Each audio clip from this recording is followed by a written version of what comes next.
How's it going, everyone? Vince here with On to the Next podcast.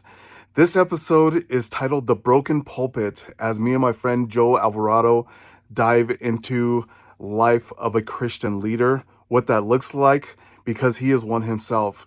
Guys, I hope you enjoy this one. This is On to the Next.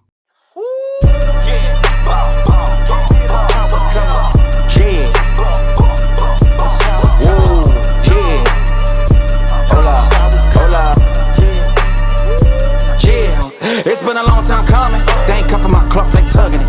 Putting up numbers, 99 problems, and I still kept it 100. Yeah, it's been a long time coming. They ain't cuffing my cloth, they tugging it. So what's up, Joe? What's up, man? Dude, it is so good. Dude, give me some. Come on. It is so good to be here, in-house, in the JA Cycle studio. Yes. Which it looks a little different right now, right? There's normally a bike like right there. Right there. And there's no couches, no seats. You right? look a little more relaxed. Yeah. I usually have little 5-inch shorts on. Just kidding. No, they're 7. They're 7. 7, yeah. Just kidding. No.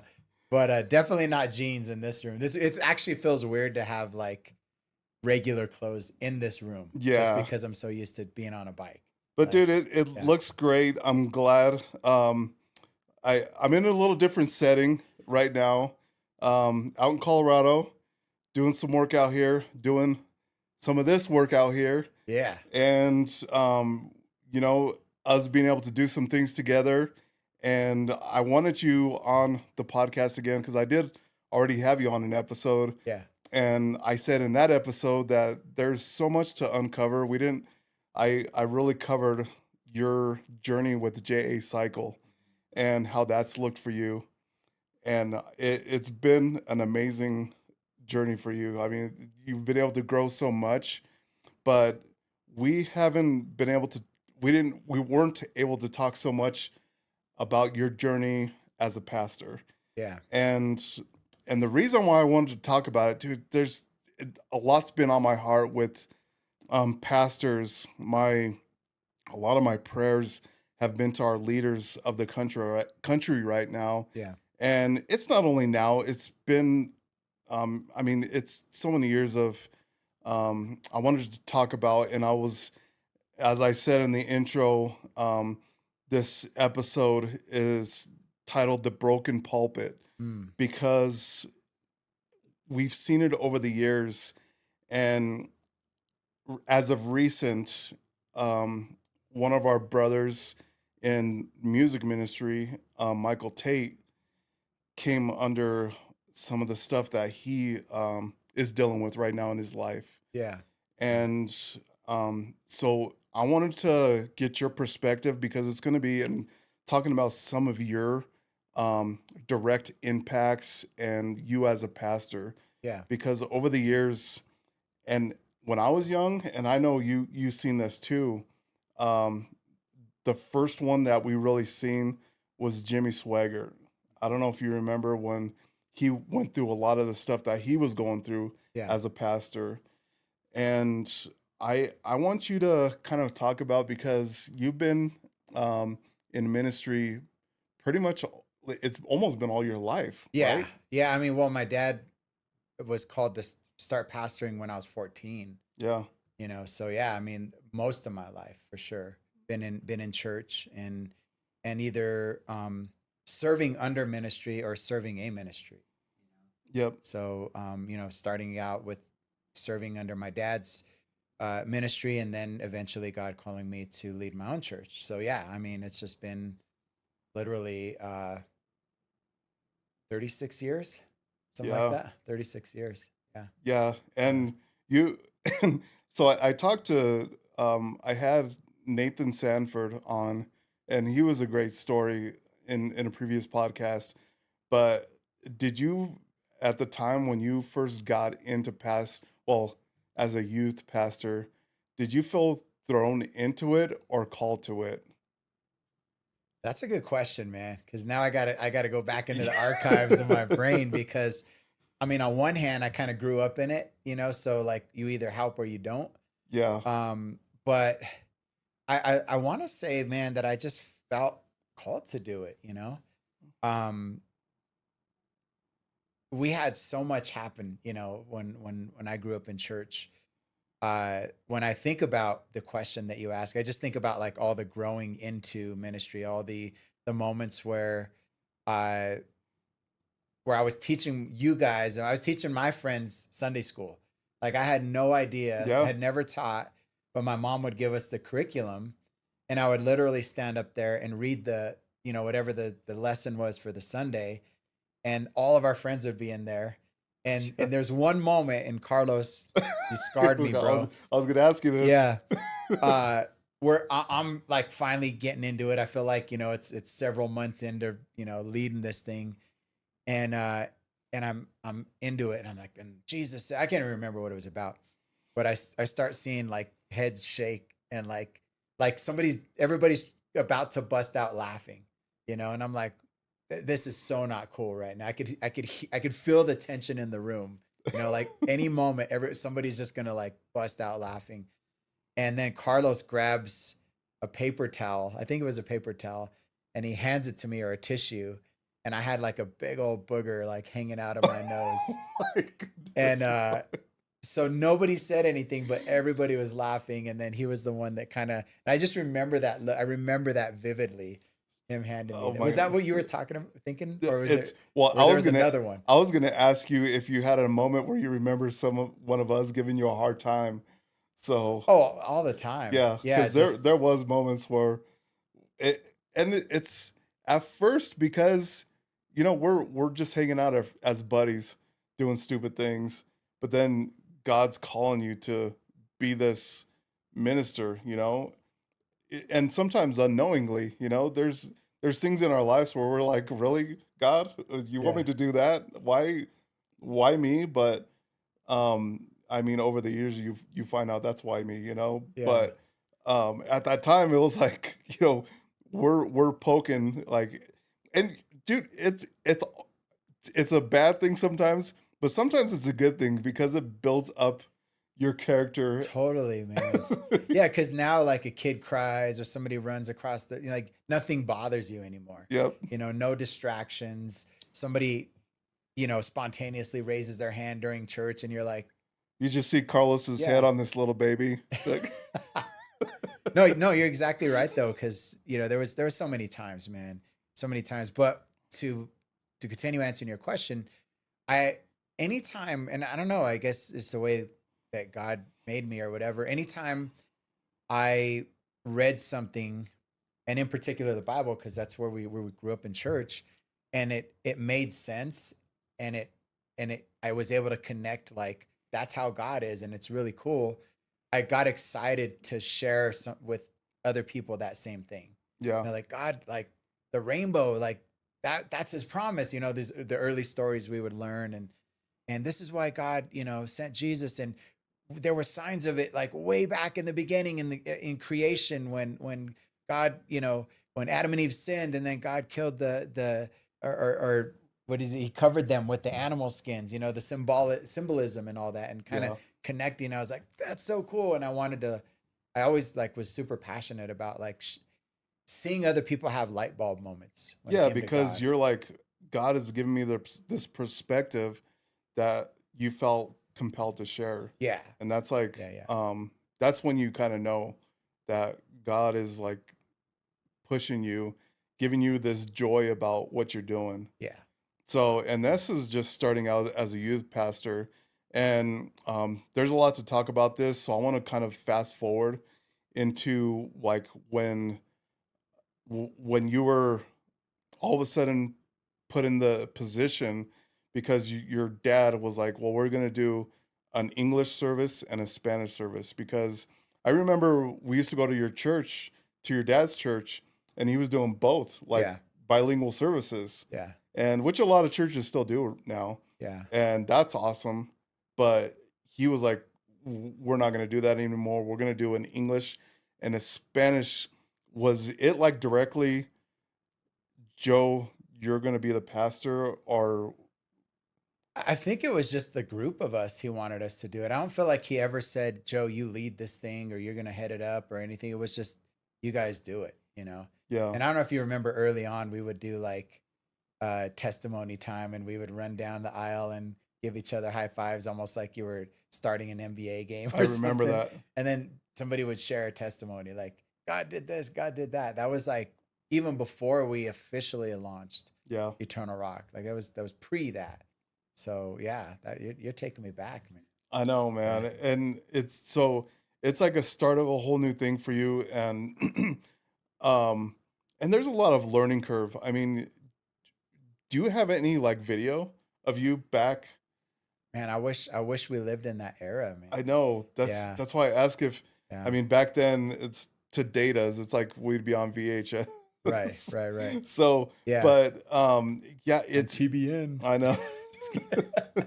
But you know, thinking back on that now, as far as where you're at now, so the reason why I mentioned what I did at the beginning is the broken pulpit, because I'm sure there's been times where you've been like, man, do I need to step away for um like give a sabbatical away from Yeah. um the pulpit right now, on being on stage as a pastor, Yeah. because we all have those times in our lives, because um we, as humans, we are all broken, you know. Yeah. And we all have those moments. Do you ever remember a time for you where, like, here I'm going to give you an analogy. Yeah. So if a boxer goes into a fight Mm-hmm. and the trainer catches wind of the other boxer's injury, what is he going to do?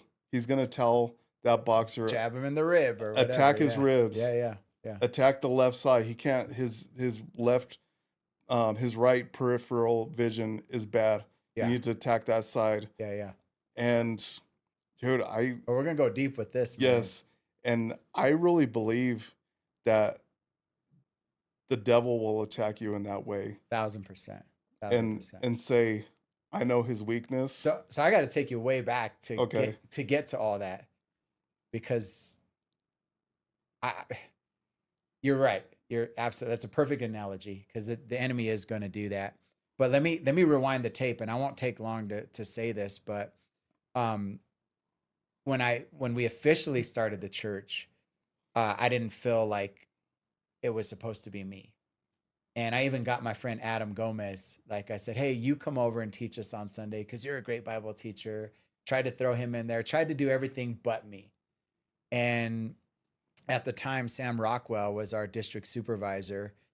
And he, I said, I just want to serve under my dad. And, you know, we kind of do this English thing. And he said, well, how's it going with your dad? And I'm like, well, he doesn't want to listen to me, you know. He's like, what are you talking about, you know? And I said, well, I have all these ideas. He says, I told him, because I've always been into tech. I'm like, oh, man, we got a new projector. We were like the first ones to get a projector. Yep. And it was like $4,000, and it was 400 lumens. Like, just to give everybody perspective, you could buy a projector today for about $500 with 3,000 to 4,000 lumens, where you could see it in daylight. Like, we literally had to shut off all the lights in the church to see that thing. Yeah. But anyway, that's besides. But so I was always pushing, like, Dad, could we do this? Could we do that? Could we do this? And when he didn't like what I would suggest, I would get mad. And Pastor Sam, he said, that's because you have a vision and he has a vision. You can't tell him what to do with his church. He has a vision of what God has given him. And it sounds like you have your own vision. So why don't you start your own church? I'm like, oh, like it hit me like a ton of bricks, because I kept denying. And when he told me that, I couldn't see it the same anymore. I'm like, man, like, he's right. Like, I have an idea of what I would do if I was, you know, the pastor. And that's what birthed our church. Right. Yeah. And then to fast forward a little bit, this was 19. Oh man. Wait, what are we now? No, this was 2005. I believe it's 2005, because it's been 20 years. Yeah. About 21. Yeah. 2005. Started out, and like every pastor, I think, I want a big church. I want a amazing worship team. I want the cool lights. Like, I want it all. Right. Yep. And we went to this church boot camp, that Foursquare put us through. It was super helpful. Helped me understand mission values, all that stuff. And we experienced some growth. We did, and you led worship for us for off and on for several years. Yep. And at its peak, I think about 3.5 years in, at its peak is when we were at the school. We had just started 2 services, I think, and we were running. I don't know. I don't want to exaggerate. Maybe 120, 150 people, maybe 180 at best. Like Yep. if at the very peak. So which was a pretty decent sized church. Yeah. And that's when my dad got sick. We came back, started pastoring, took over both churches. I don't want to gap this out too much because I want to get to what we're talking about here. But ended up taking over for my dad. And again, another one of those things where wasn't my intention. It was just God putting it on my heart to come back when my dad got sick. The Lord took him, pastored both churches for 7 years, Spanish I remember that. Yep. and English. That was a tough season. But to fill in some of those gaps of what we're talking about, overload, the devil attacking vulnerable things. I always felt, and this, I didn't realize this till later. I'd never felt good enough to be a pastor, and I never felt really good enough for God, for anybody. It was something that later I found out was more of a middle child syndrome that I grew up having. And it took me going to counseling about maybe 12 years ago. And this is like 8 years into ministry, almost 10 years into ministry, to understand why I felt so insignificant, right? And there was a book that my counselor gave me called The Middle Child, and it helped me understand like what, my brother was born, he was the prince, then there was me, and then my sister came and she was the princess, and I was just kind of like left in the middle, like nobody cares about me, nobody loves me, and I carried that. Like, honestly, like I never realized that. Like I would get mad at my brother and my nephew, who was just as old as me, because my older siblings already had children when my parents got married. And so I would get mad at them. There was a time, and I tell the story all the time, there was a time where my older brother, was playing with my nephew. I got so hurt that they wouldn't play with me that I grabbed a metal rod or a steel bar and hit them both over the head. And they both had to get stitches. Goodness. Yeah, because I was so hurt that they wouldn't hang out with me. Yeah. And I had forgotten about that until this book and until counseling. Like, my counselor's like, you've been carrying this since you were a kid, like feeling left out of everything, not good enough, Yeah. And so yeah. But that kind of carried into ministry, just all that to say. So I had to be aware of that, like overworking, burning myself out because I wanted to prove to God I was good enough. So I remember, and I don't know if this is shared amongst any of your other people at your church or anything, but there was a time, I remember there was a phone call to me, and it was about that time. You're like, Vince, I don't know if I could do this anymore. This might be my last season as a pastor. Yeah. And dude, I seriously prayed for you during that time because I knew like what it meant for your father, kind of the legacy of the church. But it wasn't only that, is of what he had on his heart, his goals, and then I knew your goals of what you wanted to see the church, and how it was. But the amazing thing that you've learned over the years is not so much given away, like, well, if this person does this, I don't have to do this. But God has also made you the leader you are, to have the people under you that are able to do some of these things, to like make it an actual ministry amongst, that way it's not all on your plate. Yeah. And I knew it took a lot of years for you to get to that point. Yeah. I mean, so in discovering like my insecurities and how that all happened and why I was just chasing it, I was burning out at the same time. Yeah. And so between like pastoring both churches, preaching 2 different languages every Sunday.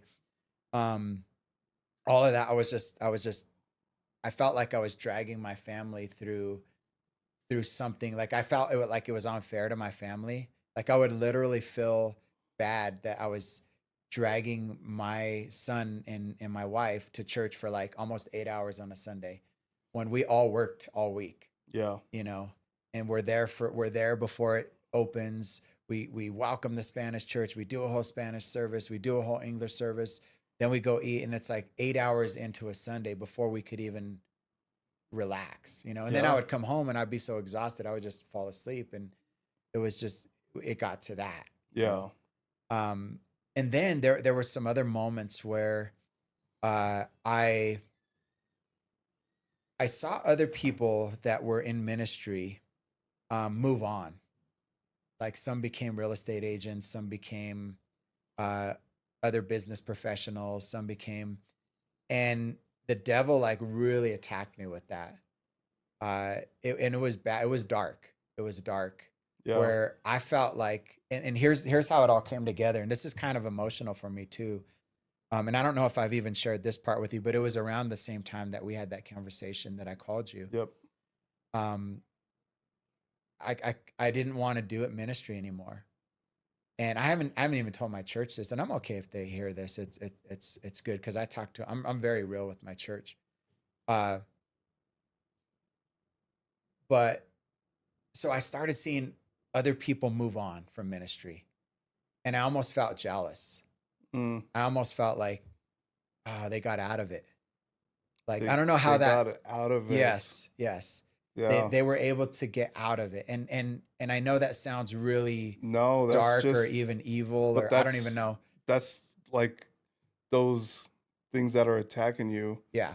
You can do so much better. You could be this. You Yes. could, and this is like, Yes. and it works in different ways with people. And this was kind of like your a way of the devil attacking you, Yes. saying, I, which is crazy because when God has called you to something, that's probably the worst thing that the devil wants to have you do, Yeah. especially this. And I was even like, I wonder why, what is going, and that's why there was a lot of praying for you at the time. And it's like, man, it was so like on my heart, and I knew there was other ways around it. And me, because our group of friends, like when we hear like somebody is kind of distraught and in trouble, it's like, how could I help? How could I, like, do I need to go over there? Do I need Yeah. to be a part of this? Do I need to be a bigger part of helping you in this way? Because that's what my mindset was, because I'm like, he has grown this too much to just stop what he's doing now. And not to say that when people go on to other things, it's not a bad thing. No. And sometimes that's just where God has us.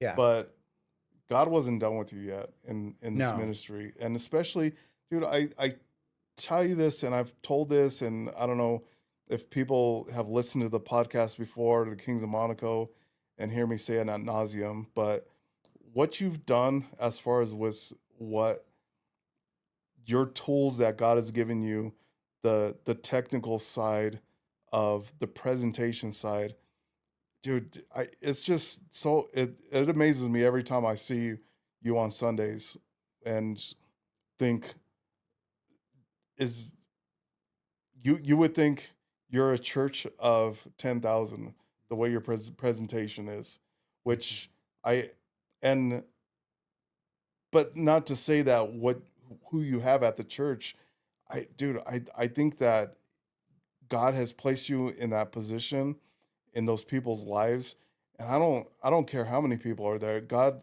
has you in that position for a reason. And I've learned over the last, even over the last few months, that the things that God has us do in our lives, each element of what God has us do matters so much for the next element, you know? And for that attack to come at that time where it was like, you're ready to take the next level of doing some of the things you're doing now, you wouldn't have been doing that stuff now. Right. And I think that would be a lot of, I mean, whether it would have been an effect on your son now, because imagine, you know, how his life would be different, you know, Yeah. now, if, because he's a big part of like what you do, and Yeah. it's like he enjoys doing it. Yeah. We're a little Even team on Sundays for sure. dude, it's, and Yeah. that's that closeness that you guys have, that bond that you, in what you're doing with the church now, just things like that, Yeah. that the benefits of you being there and doing that, a lot of that means so much, I think.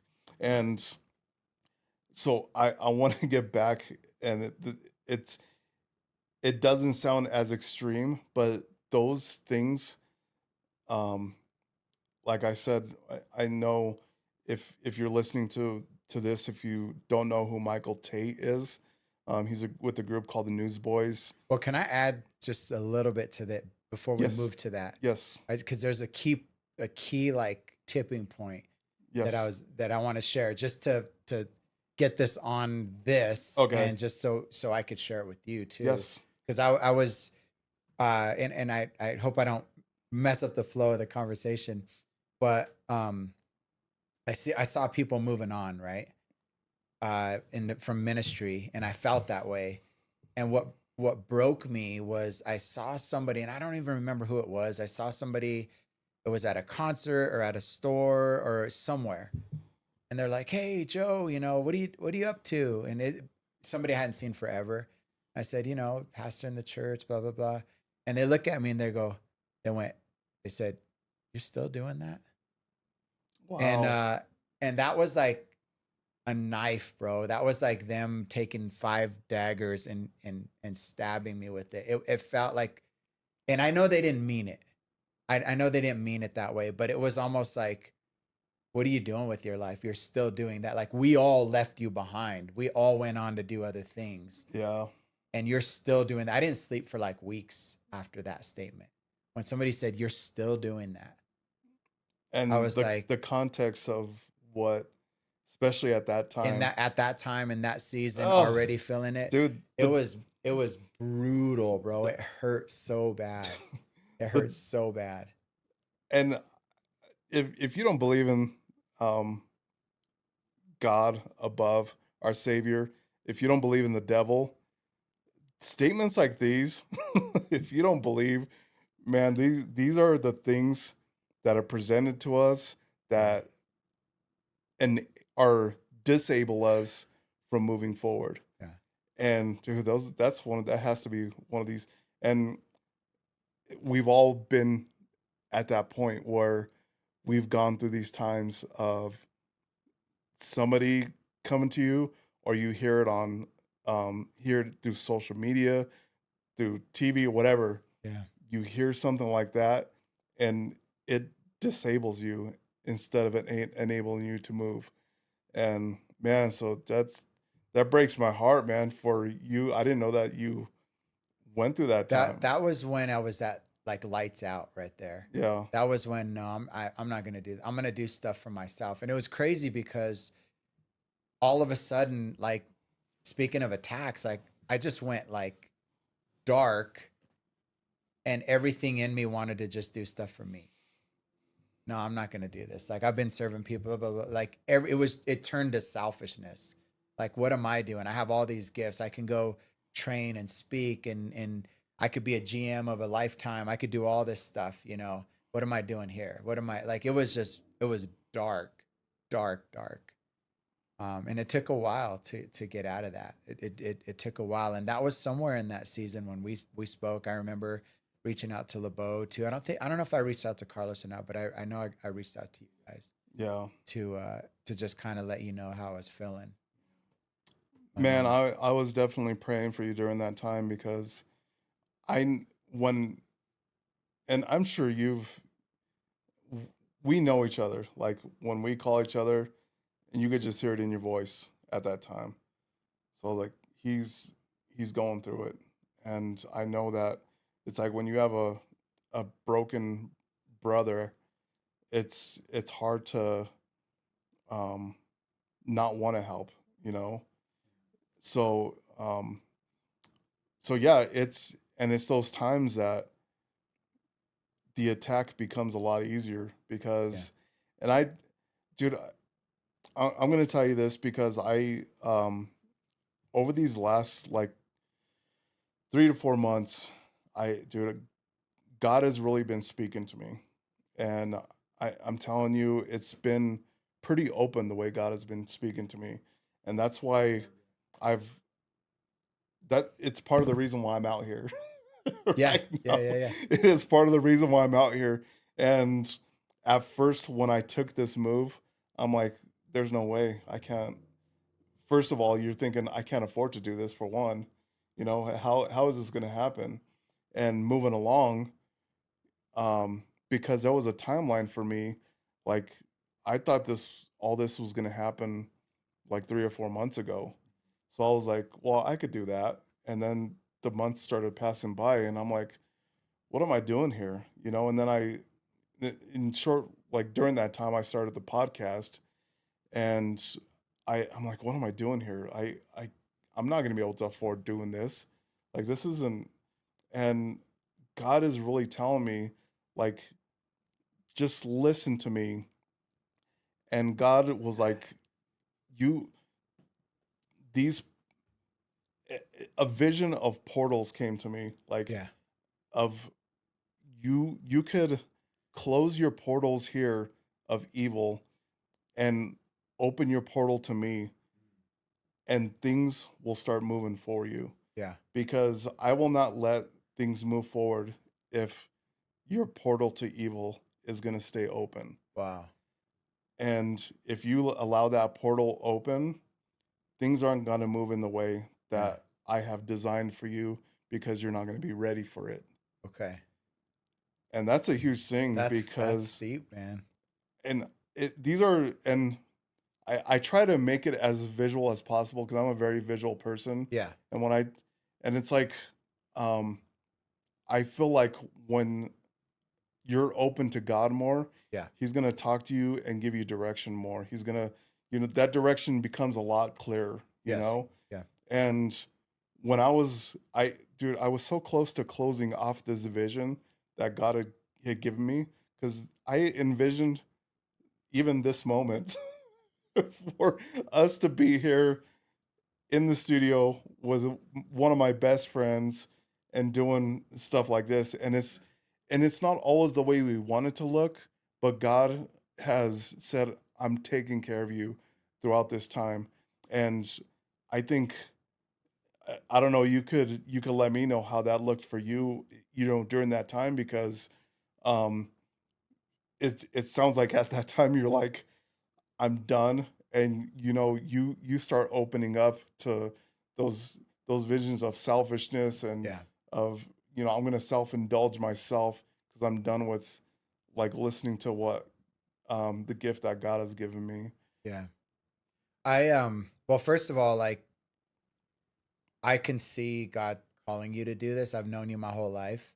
And when you started to cast your vision about doing your podcast, about wanting to do this as a next onto the next type of thing in your life, uh, I knew like this is what you were gonna do. I knew it because I know you, and I know when God speaks to you, and I could hear it in your voice. To your point, and I believe in it. I 1,000% believe in it, Appreciate and that. I'm willing to invest into it.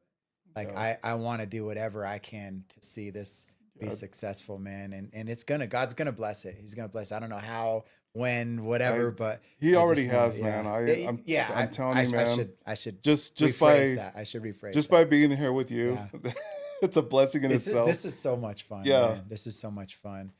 But yeah, getting out of that dark time, feeling like, I was, to be honest with you, I don't know that I was like, I'm gonna do this, I'm gonna do that. I was just grieving, having, and again, it was a lie, right, from the enemy.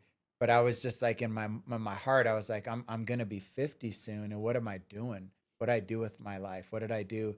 And it was just so dark, so dark. I mean, totally forgetting about the lives that God has changed through our ministry, totally forgetting about the thousands of backpacks we gave out, over the years, totally Yeah. forgetting about like the hours and hours of YouTube sermons that are online, Yeah. totally forgetting about like anything we've ever done to help other, people in Guatemala, people in Brazil, people in Mexico, all the different trips we did. Like, how do you go there, forget about it, and just say like, I'm a waste. Like it was bad. Yeah. And feeling like, oh, I'm gonna do something for my family now, and I'm not gonna put my my family through serving people. Like, obviously, like we were going too hard with having two services. We had to dial that back. Yeah. And thank God, there's for several years now, there's been other pastors for the Spanish church, but the temptation and the darkness and even uh the thought of, what do I get out of this? What do I get? I leave and I don't get paid anymore. Like it was just dark, Yeah. like this was a waste. Like I could have had a big old fat 401k from another job, like just dumb things that came to Man. my mind. Not, and I have one from my current job, and it's like, it was just bad. Yeah. It was bad. So I had to just go before the Lord. He had to straighten out my heart, and it took a long time. It took several months. And it took God used a lot of people at that time, you and LeBeau included, to just sit with me. And you guys didn't say much, but you didn't have to. You just listened. And just listening is what I needed most. I just needed to say it. I know you guys were still encouraging me. I know you guys were saying, hey, you can't and you should and what, but it was, or maybe in my mind, that's what it was, more of me unloading, and maybe you told me more than I wanted to hear. I don't know. Yeah. But yeah, it were those seasons. But I think, like transitioning to like, like a Michael Tate situation, the story that's happening, the Jimmy Swaggart thing, where these guys were basically living double lives. I can easily, like, my first thought of that, and hopefully this isn't too hard of a transition, but having known, having lived in ministry and knowing how dark it can get, while you still, and keep in mind, being so dark, on my way to church, not wanting, I don't even want to drive down this street. I don't want to drive down Meadowbrook. I don't want to drive down Zuna. I don't want to open up that church anymore. Mm. I don't want to walk in that building anymore. Like I was, in my mind, I was 1,000% okay with not ever going back to that building. Mm. But every Sunday I would still show up and preach my best, not because my heart was there, but because I just knew I had to do it. Like I had, the people were going to show up. I had to do it. And like, and I think one of the things that God has always used is, and I hope I'm not tangling up the stories here, but, it is just consistency, like you just stay consistent and God works it all out. But, getting into like what we want to steer this towards, and kind of how I see it, as far as ministry, somebody potentially being able to live a double life, somebody, like Michael Tate. Let's get to that. Finally, we keep saying it and we haven't got to it, but he's basically lived a double life for the majority of his music ministry. Yeah. I mean, this is over, I think they were saying, what, 12, 15 years, for sure, ever since he was with Newsboys. Yeah. And potentially even before that, in between late DC Talk and in between. Yep. He was living a double life. He had a same-sex attraction to men. He had different encounters over the years. Nobody ever publicly seen him with a woman. All of that. So I can. My first thought of that, let me share my thoughts, and then maybe we can connect the dots a little bit, is how did the other people not know? You know what I mean? How did they not know? Like, Yeah. my first thought was, there's no way they could have not known, like, something was going on, right? Yeah. But when all the statements came out, and this is where I'm at currently with this, they made a public statement, the band members saying that, hey, our hearts are broken. We have families. We pray that healing happens. We pray that justice is done, like all this stuff, right? To any victims. And then Michael Tate having come out later saying, yeah, while I don't agree with every single thing, basically the good majority of it is true. So he confessed, Yeah. that all of these things did happen. Did I fondle other guys? Am I basically homosexual? You know what I mean? Or he never said he was bisexual. He just was same sex attracted. And did this happen over this period? Yes. Was it a struggle for him? Yes. Was it a sin for him? Did he live with a heavy heart because of it? Yes. And so while my first thought was, how can he get away? You can't tell me they didn't know, but there's things in our hearts, right, that we deal with that nobody ever knows about. There is. Right? Yeah. Like things that are our temptations, our weaknesses, are what we beat ourselves up over, that is never made public. Yep. And our closest friends don't know about it. Yeah. Right? So it's possible. It is. It's possible. Yeah, because if you don't, not saying that those things aren't there, because when you full on, like I say, open those portals, and then everything is like you're allowing yourself to gradually get to the point where you're acting on what those evil thoughts, those evil part of the things that you feel like, well, it's okay because I'm still doing God's work, so it's okay to be doing this. Yeah. And I know there on social media, I see it so many times of other people in ministry that they see acts like these, and I don't want to even say rightfully so, because they end up just tearing them down even further than they've already been torn down. Yeah. And sometimes that it really upsets me, actually, because I'm like, this guy is broken, for one. Yes. We all are broken in some way. Yeah. And it's just up to us to say, God, I am gonna work my best to put aside my brokenness to serve you. Yeah. Instead of saying, well, my broken's okay because, like I said, I could do my broken and I could do this because, each of them equal, they kind of, I guess, equal out each other, Yeah. So, Yeah. and I think, it's like justifying. Yeah, justifying. It's like where a pastor may take money or may take extra amenities from a church that no one will ever know about. Yeah. Because I deserve this. Like, I've been here forever. Like, if there's anything I deserve is a couple extra bucks here, or use the card to pay for my trip or my car payment or my lunch or whatever, when it's clearly not for the ministry at that moment. Yeah. And justify, And so along the way, it's so many, it's happened so many times, and I do believe it's because, it's exemplified. So I was talking to my younger brother Mike about this earlier, and this could be a weird example, but him doing this is extreme. But say you have just somebody who's been living their life, doesn't go to church, just works a regular job, and their weekend is going to a strip club. But the minute a pastor walks into a strip club, there's cameras out, there's everything out, and it's exemplified because of who you are.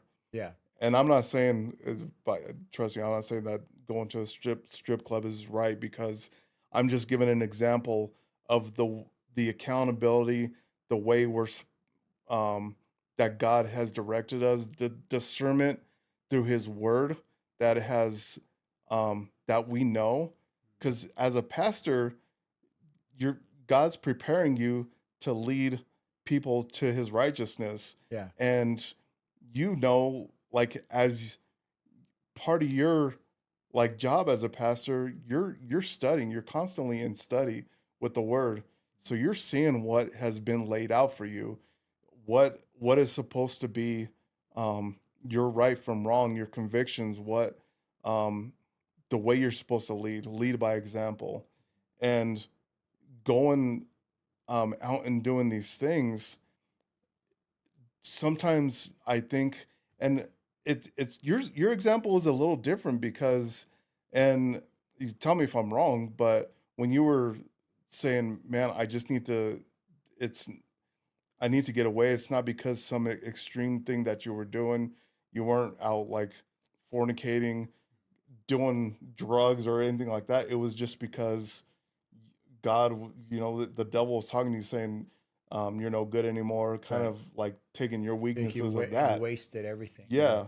And I think the things that these guys are coming under attack were, like I'm saying, you're not, as a pastor, this is not the way you if you're going to be at that position, that's not your life anymore. You're kind of putting aside all your brokenness, it do you think it's right in saying that is like you need to put aside your brokenness, or you need to handle your brokenness a different way? Or I mean, from your perspective, and I thought it was important to have you on because you are a pastor. You've been in ministry for so long, and I want you to kind of give, and I don't know if these are like really challenging the pastors, and because I don't think anybody should be held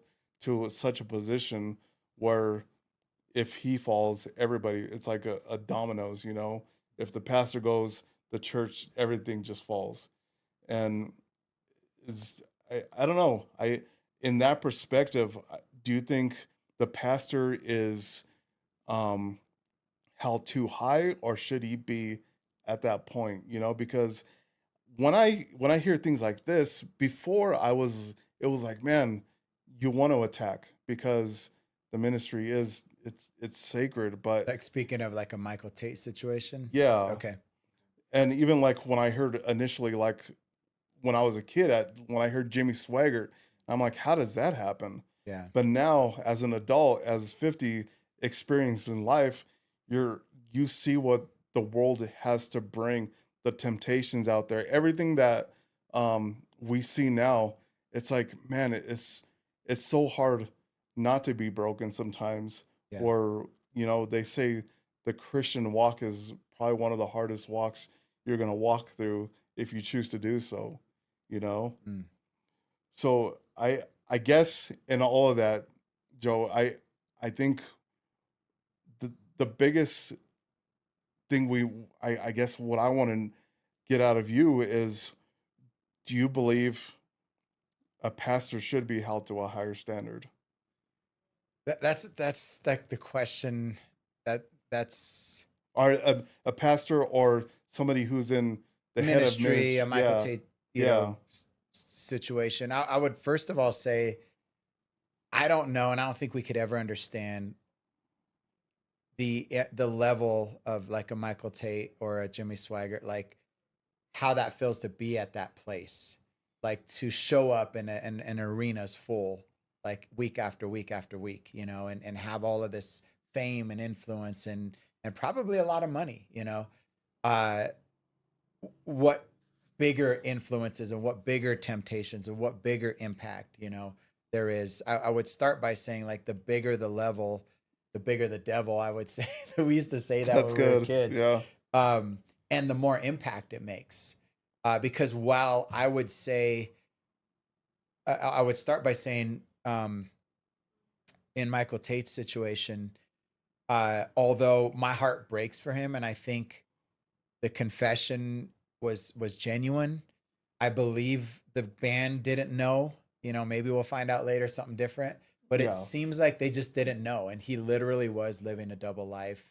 And I think it's possible to a degree to be able to do that, even if you live with somebody there's marriages all the time where the husband was addicted to pornography or did that, and the wife never knew, right? Yeah. And they live with each other. They go to bed together every night, Yeah. and they never knew, right? So it is possible. So while I think that situation was handled correctly, and how it ties into accountability and being held to a higher standard, uh, Caleb removed all of Newsboys and DC Talks libraries I seen that. from their playlist. I seen that. And so while Michael Tate potentially was justifying his actions over the years, hey, I'm struggling, I'm dealing with this, but I'm still serving God. I don't know if that was what went through his mind or the whole time he was grieving and man, I just can't help myself. We don't know. But either way, if he was justifying it and saying, hey, this is the thing I do for me because I'm doing so much for God, look at now everything got erased though. You know what I mean? So it's crazy to think that happened from something that was like held secret, right? And so then you get to the question of, should we be held to a higher standard?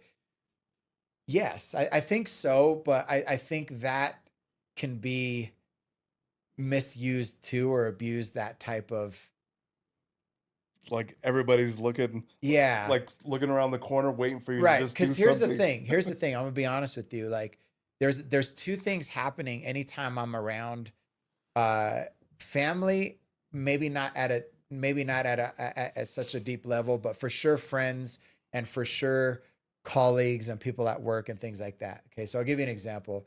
I show up to a family event, right? And it's time to eat. Who are they going to ask to pray? Me, right? And then you get the family member that shows up that hasn't been to church for 2 years and they're like ducking you. You know what I mean? And I want them to feel normal in front of me. I don't want them to feel any kind of way. I don't want them to feel judged. I don't want them to feel like I'm looking at them, with judgment, but they can't help but feel that way because of my position. Right. Yep. And then, but I want to just be Joe. And I'm not saying I'm like crazy Joe. I don't drink. No. You know me. I don't do anything, but I just want to just be Joe. And then sometimes I feel like I can't be because I want to make sure I'm an example. Right. So be yourself in front of me, but I can't be myself in front of you. But I'm reminding you of God's conviction, but I don't want to be that. I want to be just me. You see what I'm saying? Yes. It just goes back and forth, man. And it gets worse when you're with the public. Yeah. Right. So we, not too long ago, my manager at Lifetime took us out to lunch because we did this big old project. And so we're eating and everybody's there. And then one gal from another department knows that I'm a pastor. And right away, like confession time, man, I'm such a bad person. I got Bible questions for you. And like, I don't want, like, why are we doing this here? You know what I mean? and then it almost feels like because I'm there, there's a little bit of holding back from normal conversation. Yeah. From normal conversation. Yeah. Or, better not take a shot. You know what I mean? Like, or, but I don't want them to hold back. But, and it's like when God uses both. And here's where I'm going with it. Like God uses me as accountability for other people. Mm-hmm. And he uses them for me to be accountable so that I don't do something stupid too. Because they know what I do. It goes both ways. Yeah. So I can't act crazy. So let's just say I'm at work and I work with fitness instructors and women. I can't act on any kind of temptation because they know who I am. And they're not going to act any kind of way because they know who I am. You know what I mean? Because I know who I am. They know who I am. And so there's accountability, yet tension, yet sometimes disingenuous, like I'm just like, hey, so I don't know, man. I don't know if maybe I'm confusing the thing. No. It's crazy like that. But this is exactly why I think conversations like this need to be had because there's people quick to the punch to say, if you do anything out of line, I'm going to let everybody know what a horrible person you are, and not like excusing anything that comes out that you're dealing with, you know? And these are extreme situations though. Well, yeah, no, totally. There's that extreme. You're right. There's that extreme, but then there's the other extreme where I've been in situations where my friend Tangi, Lord bless him, he went to be with the Lord. He passed away a little over a year ago. Love that guy. And he would invite me, and we never got to go. He would invite me to the Ivory Coast. He's like, you got to go with your family one day. And he tells me, but pass. You know, he had that deep thing. You remember Tangi. And he said, if you go to Africa, over there, you're not Pastor Joe. Like, so in other words, he was basically saying, you go over there and you have fun. Yeah. If you want to drink. If you want to act crazy. I'm not going to judge you. You know what I mean? So there's that side of it too, which I appreciated, you know? So there's once in a while, there's that, like, you know, people will get around me, just be you, don't worry about it. Like, and I'm not trying to be anybody I'm not, because I don't drink, and people think I don't drink because I'm a pastor. I wouldn't drink even if I wasn't. I just don't like it. Well, right? everybody, and that's just one thing. That's just one thing. Everybody, just to let everybody know, I have seen Joe for who he is, and I'm going to tell you right now, I'm going to put you on the spot. Joe is not a bad person.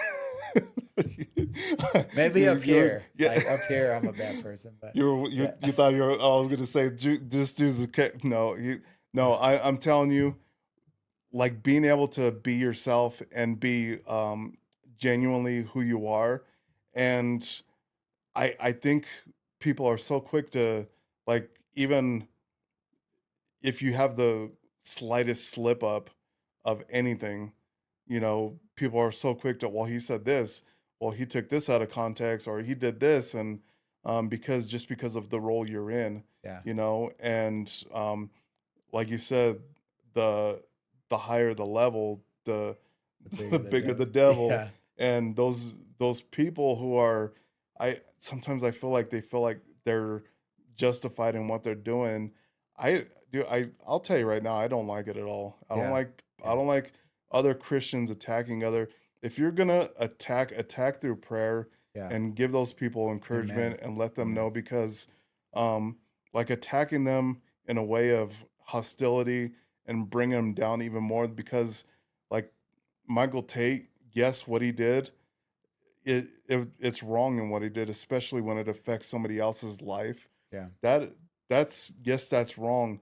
But the guy has been dealing with this, and I'll tell you another, and I was a little angry about, even at the time, of the whole Carl Lentz situation. And I mean, we're putting Hillsong, New York. Yes, we're putting some names out there right now. Sure. And his thing was actually really public, you know, because of he had this recent documentary on Hulu, and Wild. I mean, and then gets out and is able to be a mentor, well, was supposed to be a mentor for Justin Bieber. And man, it's like taking those opportunities of, like, actually closing out the bad, and saying, God's saying, I'm going to give you this opportunity, and don't blow it. And instead you're like, I mean, we've done it. Even I think of when I was a kid, when you're given, like, your parents are like, you go ahead and go out, but, you know, don't mess up, because if you mess up this time, you're not going to do it again. And you're like, oh, okay. And then you just blow it, you know, you end up, you know. That's crazy. Let me just say this about me, and I have I have something to say about, like, Carl Lentz too. Like, I would never judge anybody, you know this, right? For anything they did. But if God uses my presence to make you feel away, then so be it. I'll just leave it like that. Is that fair? Is that fair to say? Like, if I'm around and you feel like, oh, I got to get back to God, good. But I'm not going to judge you. Well, that's what I was going to say. Hold on, because that's what I was going to say. When people do feel that conviction, maybe that's a good thing sometimes, because God has put you in that position, and it's not always wanted from your end, because you're like, just please be yourself. And then people are like, oh, you don't want to see myself. But so go. I'm sorry. Go ahead. No. You're good. As far as the Carl Lentz thing, like, we know it happened. He had an affair. He led the largest church, the Hillsong, New York, like just crazy exploded, had all this influence with Justin Bieber and all kinds of different famous, anywhere from athletes to musicians and all of the above. And it blew up, right? And he essentially disappeared for like 5 years. And I don't know if you've seen his podcast I now. have. Is it Yeah. Lights Out? Is that what it's called? Lights Out. Yep. Lights Out. This is my opinion. When he came back, I think he's genuinely a new person. Mm-hmm. I believe that he regrets everything. I believe that he did some hard work to save his family. I believe in his tone, and I could hear it in his tone that he has been humbled by this massive mistake that crumbled everything, and just the way he speaks is is is from a place of humility. And I don't even deserve to be back here, but I Well, know God still wants me to do something, type of thing. it's more genuine, right? It's very genuine, because before it was just like, It's an act. yeah, it was an act, it was a show, it was but it was exhilarating though. Like It when he would was. be on when he'd be preaching, like, and it would be a bunch of, motivational stuff for the most part, but it was good. It It was. was really good, and you don't hear any of that anymore, And you know. he even in his last couple of years, he was heavily on the conviction of what he actually was Yes. dealing with. Yes. And it's like it's crazy because I believe God was speaking to him in that time of telling him, you need to stop doing this. You Yeah. need to, this is something you're dealing with. But instead of dealing with it for himself, he's like, I'm going to tell everybody else how to deal with it because that's Yeah. what God is speaking to me about. Yeah. And I, it, I even think about like a lot of the people who have, I told a story about, well, it's not my story. It's a pastor. I don't know. He's gotten bigger on social media, but he tells a story um about R. Kelly, his song "I Believe I Could Fly," Mm. and his daughter was so moved by that song, and she felt like compelled to be a better person, to be a better basketball player. And he's like, Dad, this song is like really encouraging me to do some of the things that I didn't believe I could do. Wow. And he's like, I'm not going to tell my daughter to stop listening to this song. And I'm not going to tell her about the man who he is today that wrote this song, because I truly believe at that time he was anointed in writing that song, of the lyrics of that song and what he's doing.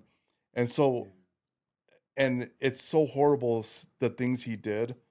And I don't like condone anything that, these guys have done, but I just ask everybody to realize that we are all broken as people and we do make mistakes. And I, but God will take it away.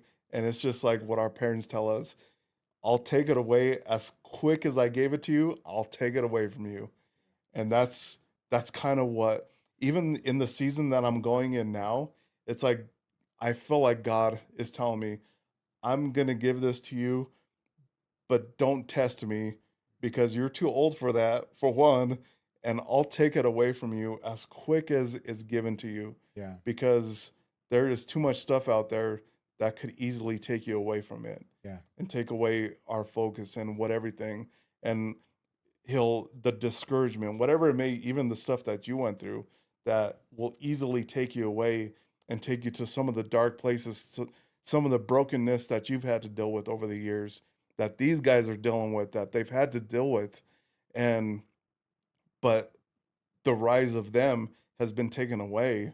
Yeah. And for ministers, it's probably even the hardest to get back to, Yeah. to Well, I I share all that with you, and I agree with that.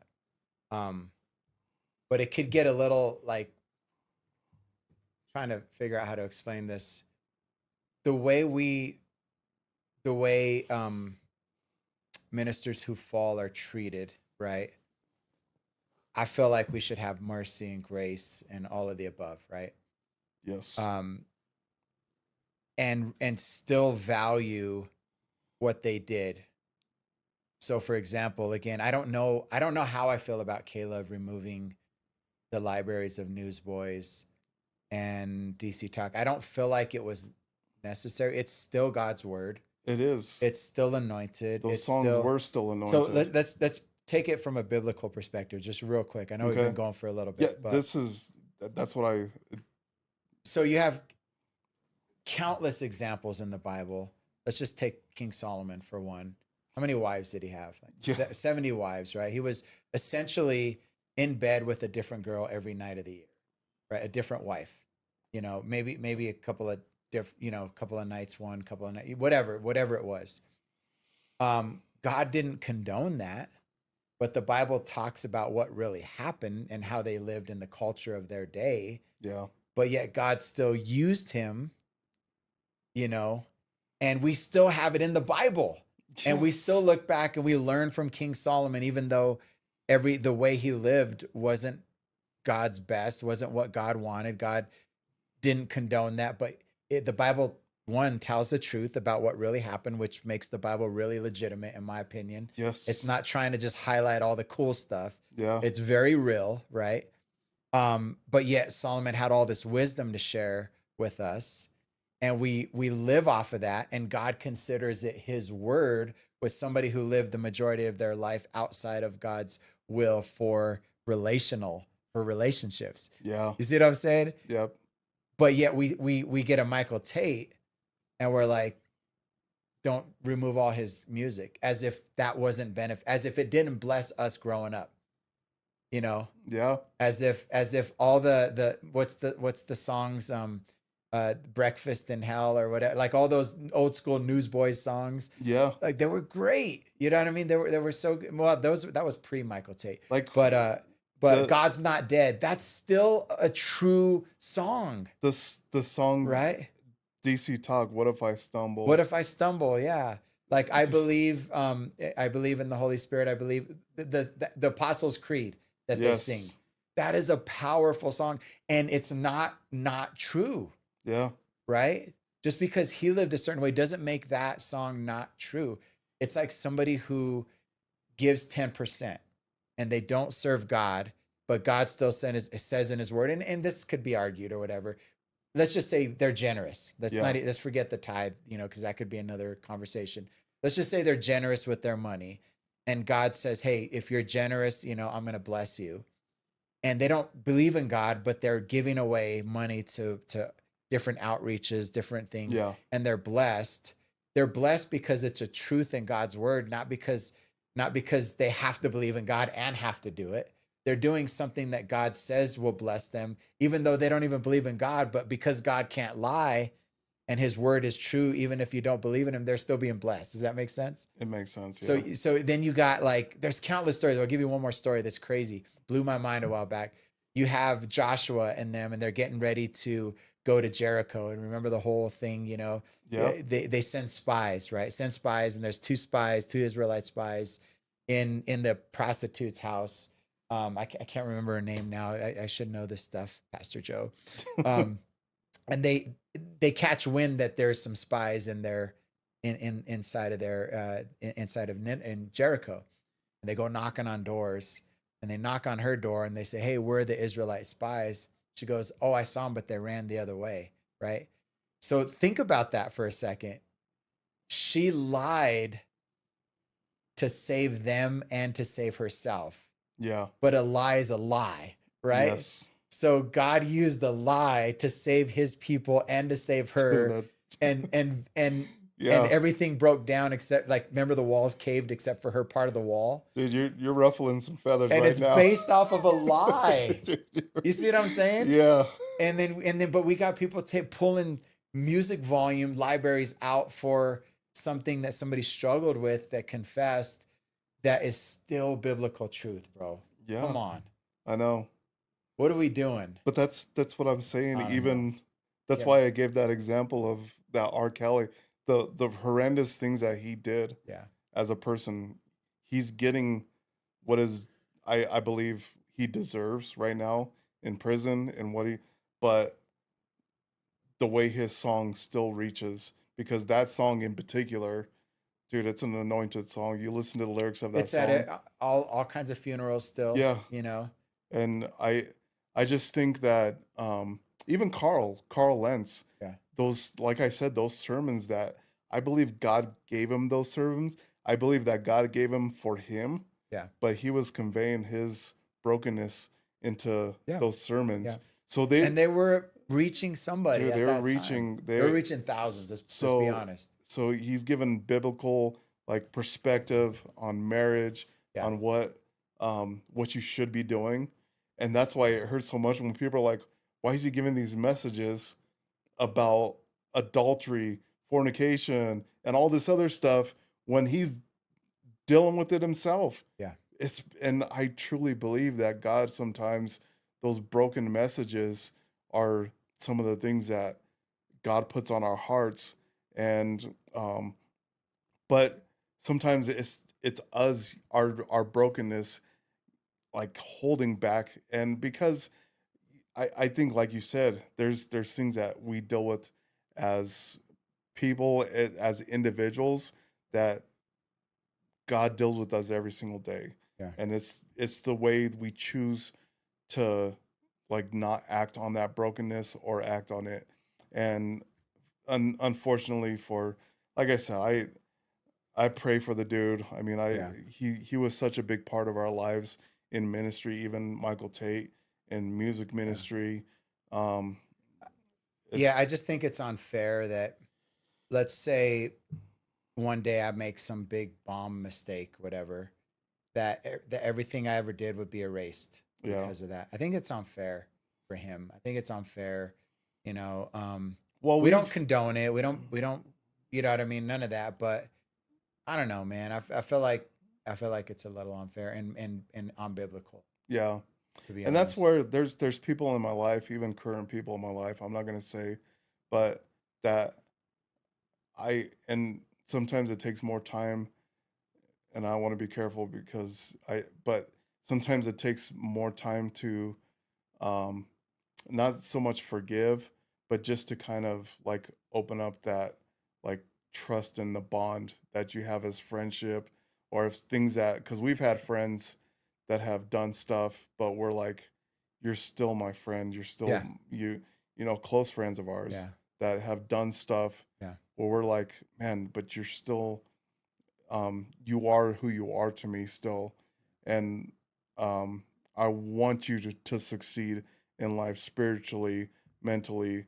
Um, I want you still to succeed in your life, Yeah. and without me being the one who's consistently bashing you down, Right. telling you you screwed up, never you'll never be a part of my life or this and that, Yeah. And to kind of play both sides and to be fair, people have genuinely been hurt by these people, Yeah, right? By a Carl Lentz, by a Michael Tate, by a Jimmy Swagger. People were definitely hurt. Like, I don't want to like not, you know, oh yeah, not say that that's not a real thing, you know.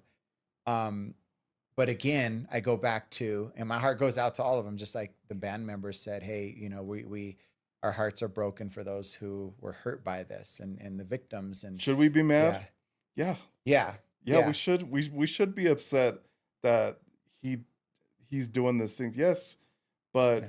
like you said, I mean, Well, and going back to the Solomon thing real quick, do you not think his wives, plural, right, yeah, were not like brokenhearted that they weren't the only woman in his life, yeah, right?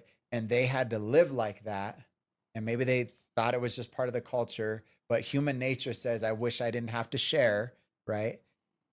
And yeah, his book got in the Bible, you know what I mean? Like they didn't know it at the time, yeah. but If they were to look if back, they were to look back and say, oh, yeah, and he got a book, oh, this guy, great. And it was yeah, anointed by the Holy Spirit. yeah, Wow. Yeah, I lived all, yeah, hurt my whole life. And this guy got, you see what I'm yeah, saying? oh yeah, Like it's so again, there was legitimate things, legitimate pain, legitimate lives broke, hearts torn apart.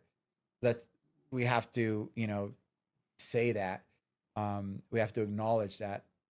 But again, should everything they ever done be erased? No. I don't know if that's the end result of this conversation, Yeah. maybe that's where it ended, where it lands. We don't condone it. We know lives were broken. Our hearts go out. Should their legacy be erased forever? In most cases, I don't think so. In a lot of cases, if I think he believed in God. I think he struggled. Yeah. Jimmy Swaggart believed in God. He struggled. And I kind of want to end this podcast. How does this correlate to like moving on to the next? Because Michael Tate is going to have to move forward in this situation. How he moves forward, I pray to God that he realizes and God works with him. Like I said, like you say, like Carl Lentz is right now, Yeah. really genuine, and he's moving forward in his situation, and he has a lot of mending to do. Yeah. And it may take longer than as a normal person would, but that's just that's just something that he's gonna have to deal with in moving forward. But we should be able to move forward after these situations. Like Michael Tate should be able to move forward, saying, Yes. "This is the end of me. I'm just gonna be this person now because I'm hated by the Christian industry anyway. So I'm just done." Right. He should be able to move forward. Not saying it has right away, but like there should be mending because he does have an anointing on him. Yeah. And some people it takes longer than others. Yeah. But even if somebody's even struggling with something that they got to a point where it's like everything just broke down, you should still be able to move forward in these situations because I mean, especially in ministry as a pastor, I believe God puts people in those positions for a reason. And when you're broken down that much, it might not be in the same capacity as I was just going to say that. Yeah.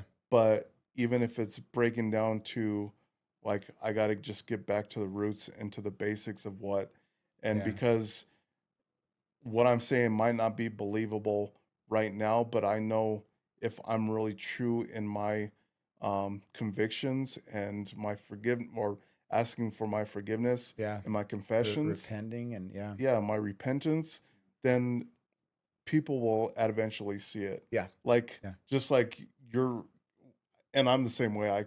I really hear it with Carl because I have listened to his podcast and his wife is right by his side. Yeah. And they're so genuine with how they talk about that whole season. Yeah. I believe it all, man. Yeah. It's pretty deep. So, I mean, if you're ever, anybody is out there dealing with something that they feel like I can't go, this is who I am, I can't get past it. Like you still have that ability to move forward. Especially if it's in a walk with Christ, it's not over. There's still ability to move forward in that situation. It's not over. It's never over, man. Yeah. Good stuff, bro. Bro. All right, man. I appreciate you so much. Yeah, likewise, bro. Even for allowing me to do this here in this room, because this is such an honor to be here. Yeah. And I thank you so much, man. Thank you, bro. Love you, man. Love you too, bro. Play, put on. Yeah.